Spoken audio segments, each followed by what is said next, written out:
मैं अधनंगा पड़ा हूँ। मेरे पूरे शरीर पर काटने और खरोंच के निशान हैं। सफ़ेद चादरें मेरे खून से काफ़ी लाल हो गई थीं। घुप अंधेरे में बस एक मोमबत्ती की लौ झिलमिला रही थी। उसकी आवाज़ दर्द से कराह रही थी। अरे, आराम से, मुझे बहुत दर्द हो रहा है। हर सांस के साथ उसकी पीठ में एक तीखी लहर उठ रही थी। मैं कांपते हाथों से उसे सहारा दे रही थी और मेरे होठों से अनजाने में निकल गया, क्या इसे धीरे धीरे करना मज़ेदार है? इसे ज़ोर से करना ज़्यादा मज़ेदार है। उस पल मेरी आंखों में आंसू थे, पर मेरे दिल में एक अजीब सी जिद थी। मुझे नहीं पता था कि ये शब्द जो मैंने उसके दर्द को कम करने के लिए कहे थे, हमारी जिंदगी की सबसे बड़ी परीक्षा बन जाएंगे। आप सुन रहे हैं इशक। आज हम आपको एक ऐसी कहानी सुनाने जा रहे हैं जो प्यार, दर्द और गलतफहमी के धागों से बुनी गई है। अपनी हेडफोन्स लगा लीजिए और इस कहानी में खो जाइए। और हाँ, अगर आपको हमारी कहानियाँ पसंद आती हैं तो चैनल को सब्सक्राइब करना ना भूलें। कहानी शुरू होती है दिल्ली की भागदौड़ भरी जिंदगी से, जहां राहुल, एक महत्वाकांक्षी आर्किटेक्ट, अपने सपनों को पंख दे रहा था।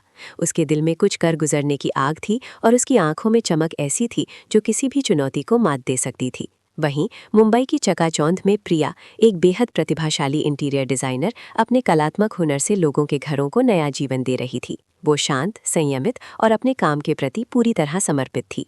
नियति ने इन दोनों को बैंगलोर में एक बड़े कमर्शियल प्रोजेक्ट के लिए एक साथ ला दिया।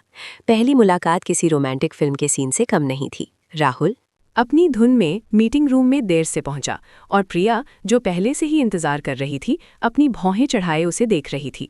मिस्टर शर्मा, उम्मीद है आपकी घड़ी सही समय बता रही होगी, प्रिया ने अपनी शांत पर तीखी आवाज में कहा। राहुल ने मुस्कुराते हुए जवाब दिया, माफ कीजिएगा मिस वर्मा, दिल्ली की सड़कें अक्सर मुझे अपनी जिद पर अड़ा लेती हैं। इस छोटी सी नोकझोंक से ही एक अजीब सी केमिस्ट्री पनपी। शुरुआत में उनके बीच पेशेवर प्रतिद्वंद्विता हावी थी। राहुल अपनी बोल्ड डिज़ाइन और आधुनिक सोच के लिए जाना जाता था, जबकि प्रिया अपनी बारीकियों और क्लाइंट की भावनाओं को समझने की क्षमता के लिए। लेकिन जैसे जैसे वे साथ काम करते गए, उन्हें एक दूसरे की क्षमताओं का एहसास हुआ। घंटों तक डिज़ाइन पर बहस करना, देर रात तक कॉफ़ी पर प्रोजेक्ट की रूपरेखा तैयार करना और फिर बेंगलोर की खुशनुमा शामों में एक दूसरे के साथ शहर को एक्सप्लोर करना, ये सब उनकी दोस्ती को प्यार में बदल रहा था। लाल बाग के हरे भरे बगीचों में टहलते हुए, नंदी हिल्स की ठंडी हवाओं में एक दूसरे का हाथ थामे, उन्होंने महसूस किया कि ये सिर्फ दोस्ती नहीं, बल्कि उससे कहीं ज़्यादा गहरा रिश्ता था। राहुल की बेबाक हंसी और प्रिया की शांत मुस्कान एक दूसरे के पूरक थे। प्रोजेक्ट खत्म होते होते वे एक दूसरे के बिना अधूरे से लगने लगे थे। बेंगलोर उनका मिलन स्थल बन गया था, जहां उनके सपनों और प्रेम ने आकार लिया था। लेकिन जिंदगी के अपने प्लान थे। राहुल को दिल्ली में एक बड़ा अवसर मिला, एक ऐसा प्रोजेक्ट जो उसके करियर को नई ऊंचाइयों पर ले जा सकता था। प्रिया को भी मुंबई में एक प्रतिष्ठित फर्म से ऑफर आया। दूरियों का डर उनके प्यार के सामने बौना पड़ गया।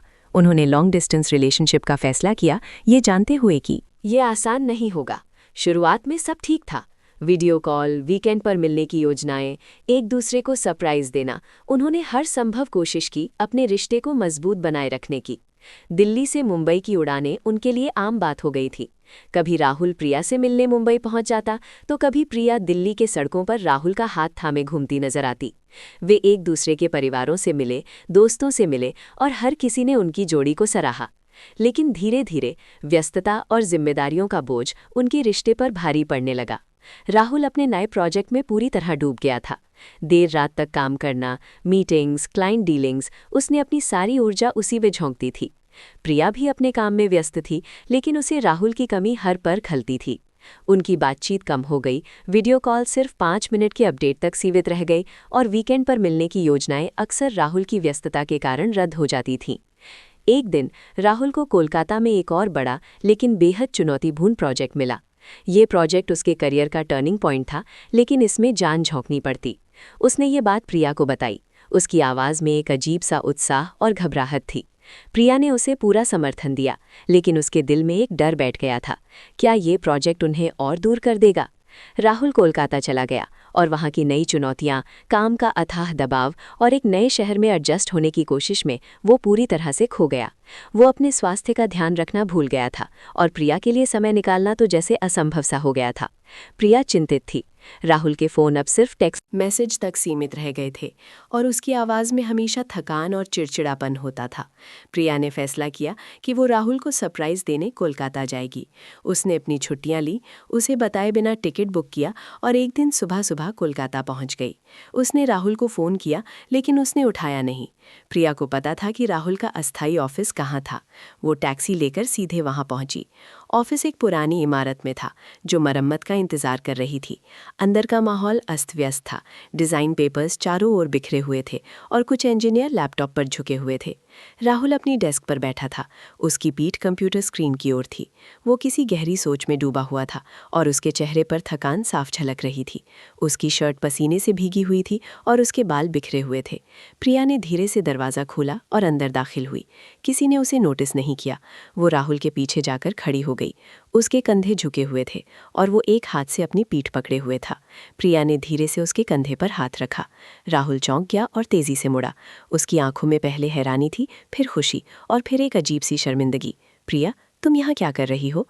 उसने अपनी आवाज़ को सामान्य करने की कोशिश की, लेकिन उसकी आंखों में दर्द साफ दिख रहा था। मैं तुमसे मिलने आई हूँ राहुल, तुम कैसे हो? प्रिया ने उसकी आंखों में देखते हुए पूछा। राहुल ने एक फीकी मुस्कान दी। ठीक हूँ, बस काम का थोड़ा स्ट्रेस है। प्रिया ने देखा कि वो मुश्किल से सीधा खड़ा हो पा रहा था। ठीक नहीं हो तुम, मुझे बताओ क्या हुआ है? प्रिया ने जोर दिया। राहुल बताया कि पिछले कुछ दिनों से उसकी पीठ में भयंकर दर्द है, शायद लगातार घंटों बैठने और तनाव के कारण। उसने दर्द निवारक गोलियां ली थीं, पर कोई खास फर्क नहीं पड़ा था। प्रिया ने उसे अपने साथ चलने को कहा। चलो, तुम्हें डॉक्टर के पास ले चलती हूँ। राहुल ने मना किया। नहीं प्रिया, अभी बहुत काम है, मीटिंग है, मैं बाद में देख लूँगा। प्रिया को गुस्सा आ गया। बाद में कुछ नहीं होगा, पहले अपना ध्यान रखो, ऐसे काम कैसे करोगे? उसने देखा कि राहुल के चेहरे पर दर्द की एक लहर दौड़ गई। वो मुश्किल से ही अपनी कुर्सी से उठ पाया। तुम बैठो। प्रिया ने उसे वापस कुर्सी पर बिठाया। उसने अपने बैग से एक आयुर्वेदिक दर्द निवारक बाम निकाला, जो उसकी माँ ने हमेशा साथ रखने को कहा था। मैं तुम्हारी पीठ पर लगा देती हूँ, शायद इससे थोड़ा आराम मिले। राहुल ने झिझकते हुए हामी भरी। प्रिया ने धीरे से उसकी शर्ट ऊपर की। उसकी पीठ पर मांसपेशियों में तनाव साफ दिख रहा था।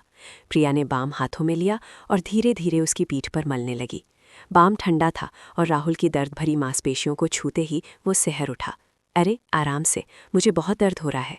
राहुल दर्द से कराह उठा। उसकी आवाज़ में एक गहरी पीड़ा थी। प्रिया ने देखा कि उसकी आंखों में आंसू छलक आए थे। वो जानती थी कि राहुल कितना मजबूत है और दर्द को शायद ही कभी जाहिर करता है। ये दर्द ज़रूर असहनीय होगा। प्रिया ने अपनी उंगलियों का दबाव थोड़ा कम किया, पर उसे पता था कि सिर्फ सतह पर बाम लगाने से कुछ नहीं होगा। अंदर तक पहुंचने के लिए थोड़ा दबाव तो देना ही होगा। प्रिया ने गहरी सांस ली। उसे राहुल की इस हालत पर गुस्सा आ रहा था। खुद पर गुस्सा आ रहा था कि वो इतनी दूर थी, और राहुल पर गुस्सा आ रहा था कि उसने अपनी सेहत का इतना ख्याल क्यों नहीं रखा। उसका प्यार, उसकी चिंता, उसकी हताशा सब मिलकर एक अजीब सी भावना में बदल गई थी। क्या इसे धीरे धीरे करना मज़ेदार है, इसे जोर से करना ज़्यादा मज़ेदार है? प्रिया ने अनजाने में ही लगभग फुसफुसाते हुए कहा, लेकिन उसकी आवाज़ में एक दृढ़ता थी। वो राहुल को सिर्फ शारीरिक दर्द से नहीं, बल्कि उस मानसिक बोझ से भी उभारना चाहती थी जिसने उसे इतना कमज़ोर कर दिया था। उसके शब्दों का मतलब था कि कभी-कभी दर्द से लड़ने के लिए उसे पूरी शिद्दत से महसूस करना पड़ता है, उससे भागना नहीं पड़ता। ये सिर्फ बाम लगाने की बात नहीं थी, ये उनके रिश्ते की बात थी, उनकी जिंदगी की चुनौतियों की बात थी। राहुल की प्रतिक्रिया धीमी थी। उसने अपनी गर्दन मोड़कर प्रिया को देखा। उसकी आंखों में एक अजीब सा भाव था, हैरानी, दर्द और फिर कुछ समझदारी। उसी पल ऑफिस का एक जूनियर इंजीनियर जो चाय लेने गया था वापस आया और दरवाजे पर खड़ा हो गया। उसने प्रिया के आखिरी शब्द सुने थे और उसकी आंखों में एक अजीब सी चमक थी, जैसे उसने कुछ ऐसा सुन लिया हो जो उसे सुनना नहीं चाहिए था। प्रिया ने उसे देखा और तुरंत बाम लगाना बंद कर दिया। राहुल भी असहज हो गया। जूनियर इंजीनियर ने मुस्कुराते हुए कहा, सर चाय लाऊं? और बिना किसी जवाब का इंतजार किए वो तेजी से चला गया। उस पल हवा में एक अजीब सा तनाव फैल गया। राहुल ने अपनी शर्ट नीचे की और सीधा होकर बैठ गया। तुमने ये क्या कहा प्रिया? उसकी आवाज़ में थोड़ी नाराज़गी थी। प्रिया ने गहरी सांस ली। मैं तुम्हारे दर्द की बात कर रही थी। राहुल, तुम अपनी सेहत को ऐसे नज़रअंदाज कर रहे हो? तुम्हें पता है कि अगर तुम ऐसे ही काम करते रहे तो क्या होगा? ये सिर्फ पीठ दर्द नहीं है, ये तुम्हारी जिंदगी है और तुम इससे इतनी आसानी से हार मान लेते हो। तुम्हें इससे लड़ना होगा, चाहे वो दर्द कितना भी ज्यादा क्यों ना हो। राहुल ने कुछ देर तक प्रिया की आंखों में देखा। उसकी आवाज में जो गुस्सा था वो दर्द और चिंता का मिश्रण था। उसने धीरे से कहा, मुझे पता है प्रिया, मैं जानता हूँ, पर ये प्रोजेक्ट, ये बहुत बड़ा है। प्रिया उसकी बगल में जमीन पर बैठ गई। ये बड़ा है, मैं मानती हूँ, पर क्या ये तुम्हारी सेहत से बड़ा है? हमसे बड़ा है? तुम जानती हो जब तुम अपने आप को इतना खो देते हो काम में तो मुझे कितनी फिक्र होती है। मुझे लगता है कि मैं तुम्हें खो रही हूँ राहुल। ये दूरी, ये चुप्पी, ये सब मुझे अंदर से खोखला कर रहा है। प्रिया की आवाज़ भर्रा गई। राहुल ने अपना हाथ बढ़ाया और प्रिया का हाथ थाम लिया। माफ़ कर दो प्रिया, मैं जानता हूँ कि मैंने तुम्हें नज़रअंदाज किया है। मैं इस प्रोजेक्ट में इतना डूब गया था कि सब कुछ भूल गया था। मुझे लगा कि मैं तुम्हारे लिए ये सब कर रहा हूँ। प्रिया ने सिर हिलाया। मुझे तुम्हारी कामयाबी चाहिए राहुल, पर तुम्हारी खुशी और सेहत की कीमत पर नहीं। मुझे तुम्हारे साथ का वो समय चाहिए जिसमें हम दोनों एक दूसरे में खो सके, ना कि तुम्हारी थकान और चिड़चिड़ेपन से भरी हुई कॉल। उस दिन कोलकाता के उस पुराने ऑफिस में राहुल और प्रिया ने सिर्फ एक दूसरे का दर्द नहीं समझा, बल्कि अपने रिश्ते की गहराइयों को भी टटोला। राहुल को एहसास हुआ कि उसकी जोर से काम करने की आदत उसे अपने सबसे करीबी इंसान से दूर कर रही थी। प्रिया को समझ आया कि उसे राहुल के दर्द को सिर्फ शारीरिक रूप से ही नहीं, बल्कि भावनात्मक रूप से भी समझना होगा। उसके शब्द, जो उस पल किसी को गलत लग सकते थे, वास्तव में उसके प्यार, उसकी चिंता और उसके राहुल को बचाने की जिद का प्रतीक थे। राहुल ने उस दिन के बाद खुद को बदला। उसने काम के घंटे तय किए, अपने लिए आराम का समय निकाला और सबसे महत्वपूर्ण, प्रिया के लिए समय निकाला। उसने अपने टीम मेंबर्स को और अधिक जिम्मेदारियां सौंपी और सीखा कि काम को प्रभावी ढंग से कैसे डेलीगेट किया जाए। प्रिया ने भी उसे सहारा दिया, उसकी हर मुश्किल में उसके साथ खड़ी रही। वो कोलकाता में कुछ और दिन रुकी, राहुल को उसके प्रोजेक्ट में मदद की और सबसे महत्वपूर्ण, उसे भावनात्मक सहारा दिया। उन्होंने कोलकाता की गलियों में साथ घूमते हुए, हावड़ा ब्रिज पर सूर्यास्त देखते हुए और विक्टोरिया मेमोरियल की भव्यता में खोते हुए अपने प्यार को फिर से जीवंत किया। कुछ महीनों बाद राहुल का कोलकाता प्रोजेक्ट शानदार ढंग से सफल रहा। उसने अपने करियर में एक नया मुकाम हासिल किया, लेकिन इस बार वो अकेला नहीं था। प्रिया उसके हर कदम पर उसके साथ थी। उस दिन के बाद से क्या इसे धीरे धीरे करना मज़ेदार है, इसे ज़ोर से करना ज़्यादा मज़ेदार है, ये शब्द उनके लिए एक मज़ेदार अंदरूनी मजाक बन गए। जब भी उनमें से कोई काम में ज़रूरत से ज़्यादा डूबने लगता तो दूसरा मुस्कुराते हुए ये शब्द दोहराता और उन्हें याद दिलाता कि ज़िंदगी में संतुलन कितना ज़रूरी है। 1 साल बाद राहुल और प्रिया ने शादी कर ली। उन्होंने मुंबई में एक खूबसूरत घर बनाया जहां उन्होंने अपने सपनों को एक साथ बुना।